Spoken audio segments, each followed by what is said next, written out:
जय मसीह की प्यारे दोस्तों, खुदावंद आपके साथ हो। खुदावंद आपको बड़ी बरकत है। खुदावंद हमेशा आपको अपनी पनाह में रखे और आप खुदावंद के जलाल जलाल में बढ़ते चले जाएं। खुदावंद की तमाम नेमतें, बरकतें, फजीलतें हासिल करने वाले हों। दोस्तों, आज का टॉपिक, आज का कलाम खुदा बहुत ही खूबसूरत, बहुत ही नया, बहुत ही यूनिक।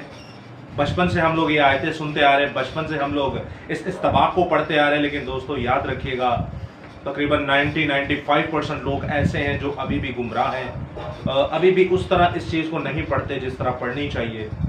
तो आज का जो टॉपिक है वो ये है कि खुदावंद यीशु मसीह कितने दिन के थे जब वो पहली बार हैकल मुक़द्दसा में गए। जब पैदा हुए तो कितने दिन के थे कि उन्हें हैकल मुक़द्दसा में ले जाया गया या वो उनकी मौजूदगी वहाँ पर हाजिर हुई। अमूमन हमें नज़र आता है, और जो हकीकतन बात है वो है खतना की, कि जब खुदावंद यीशु मसीह खतना के लिए गए तो वो अपनी लाइफ में पहली बार जिस्मानी तौर पर हैकल मुक़द्दसा के अंदर गए।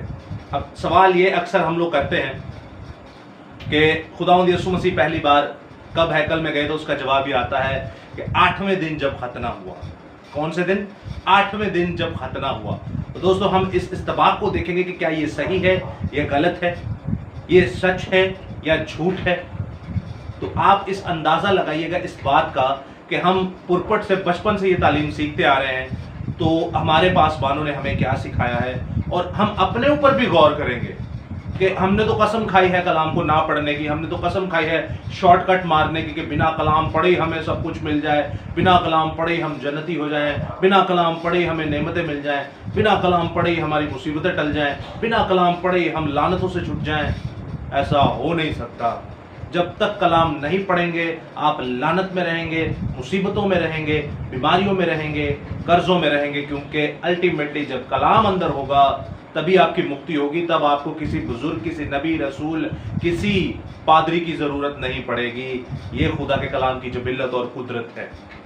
तो आइए दोस्तों, हम देखते हैं इस इस्तबाक में लूका की इंजील उसका दूसरा बाब उसकी 21वीं से लेके 24वीं आयत तक पढ़ते हैं कि खुदावंद यीशु मसीह कौन से दिन, क्या 8वें दिन गए थे हैकल मुक़द्दसा के अंदर खतना करवाने, या सच्चाई कुछ और है। तो आइए मैं आपके सामने इस इस्तबाक को पढ़ता हूं। जब 8 दिन पूरे हुए और उसके खतने का वक्त आया तो उसका नाम यीशु रखा गया, जो फरिश्ते ने उसके रहम में पड़ने से पहले रखा था।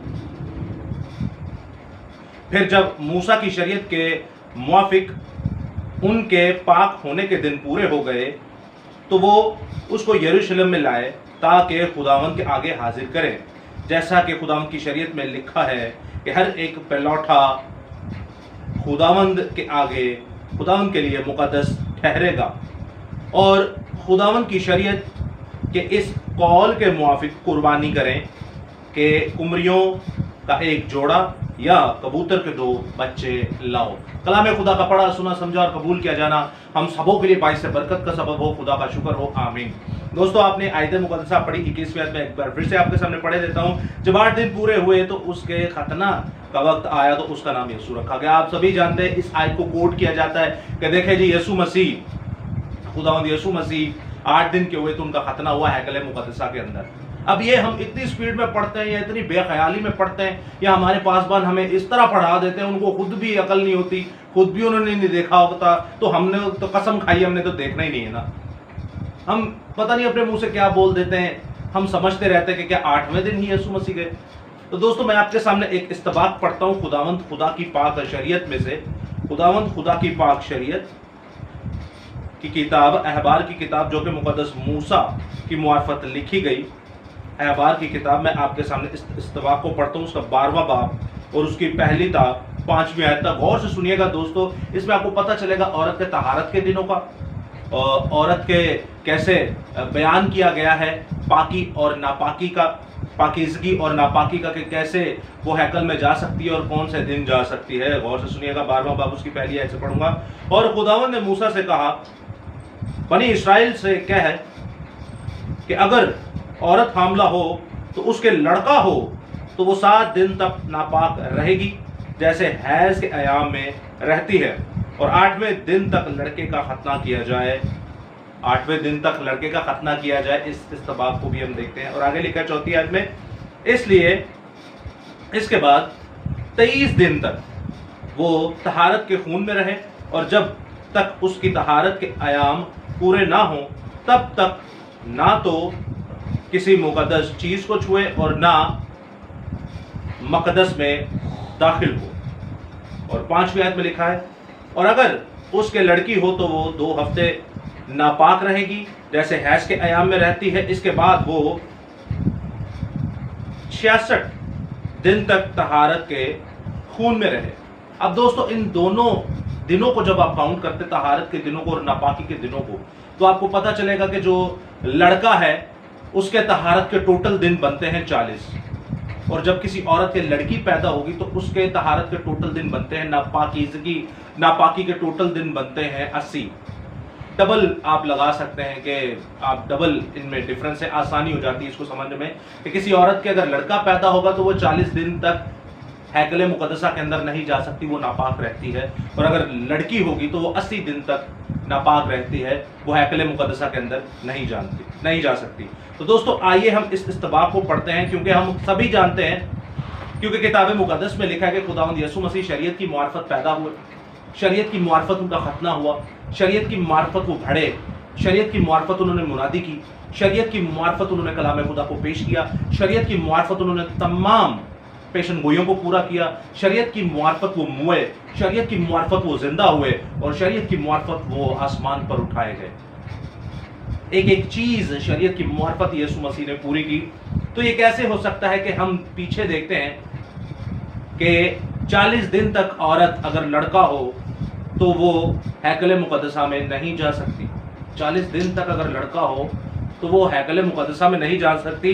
तो हम ये कैसे कह देते कि यीशु मसीह फर्स्ट टाइम 8वें दिन हैकले मुकद्दसा में गए थे, उनका खतना हुआ था। तो आइए दोस्तों, इस इस्तबाक को गौर से पढ़ते हैं, आपको समझ आ जाएगी कि लिखा हुआ क्या है। लूका की इंजील, फिर से वही आयत दोहराऊंगा, हमारी मरकजी आयत, 2 बाब उसकी 21वीं आयत। गौर से सुनिएगा, ये यरूशलेम में थे ही नहीं, ये उस वक्त यरूशलेम में थे ही नहीं। और सुनिएगा गौर से क्या लिखा है 21वीं आयत में, जब 8 दिन पूरे हुए, यीशु मसीह की पैदाइश को जब 8 दिन पूरे हुए और उसके खतने का वक्त आया, यरूशलेम हैकल में जाने का वक्त नहीं लिखा है, लिखा है कि उसके खतने का वक्त आया तो उसका नाम यीशु रखा गया, उसका नाम यीशु रखा गया, जो फरिश्ते ने उसके रहम में पड़ने से पहले रखा था। यानी कि जब 8 दिन पूरे हुए तो उसका नाम रखा गया, खतने के जब दिन हुए 8 तो उसका नाम रखा गया यीशु।